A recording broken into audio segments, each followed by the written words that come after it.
बिहार पर अगले 5 साल कौन राज करेगा?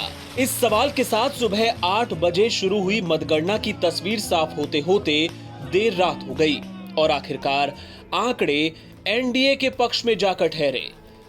बिहार में सरकार बनाने के लिए 122 सीटों के बहुमत की जरूरत थी और बीजेपी जेडीयू की अगुवाई वाले एनडीए ने 125 सीटें जीतकर ये अहम आंकड़ा पार कर लिया। चुनाव में एनडीए को कड़ी टक्कर देने वाले महागठबंधन के हिस्से 110 सीटें आईं। तेजस्वी भले महागठबंधन को जीत नहीं दिला पाए, लेकिन आरजेडी 75 सीटों के साथ विधानसभा चुनाव में सबसे बड़ी पार्टी बनकर उभरी। इसके बाद बीजेपी को 74 सीटें मिली, जबकि जेडीयू को सिर्फ 43 सीटें ही मिल पाईं। कांग्रेस को 19 सीटें हासिल हुई, तो महागठबंधन में शामिल वाम दलों ने 16 सीटें जीतकर अच्छा प्रदर्शन किया। नीतीश के खिलाफ मैदान में उतरी चिराग पासवान की लोक जनशक्ति पार्टी को सिर्फ 1 सीट पर जीत मिली, लेकिन उसने कई सीटों पर जेडीयू का खेल बिगाड़ा।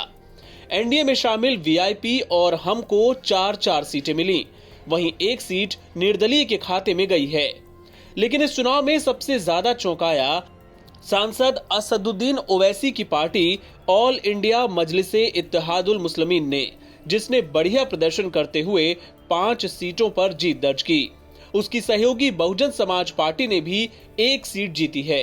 बताया जा रहा है कि सीमांचल में ओवैसी की पार्टी ने महागठबंधन को काफी नुकसान पहुंचाया।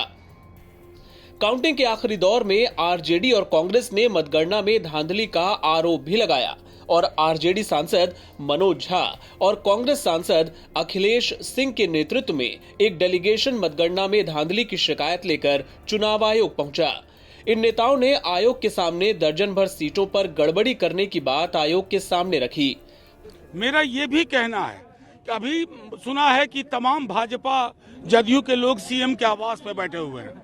मैं उनसे आग्रह करूंगा कि किसी भी रूप में, और प्रशासन से हाथ जोड़ के विनती करूंगा, आपका काम है निष्पक्ष रहना। आप सर्टिफिकेट देने में देर कर रहे हैं, आप टाल मटोल कर रहे हैं, आप हमारे कैंडिडेट्स को एंटरटेन नहीं कर रहे हैं। जीतना तो हमें ही है।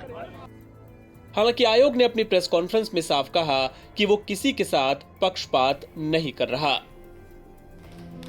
कुल मिलाकर जीत का सेहरा एनडीए के सिर बंधा।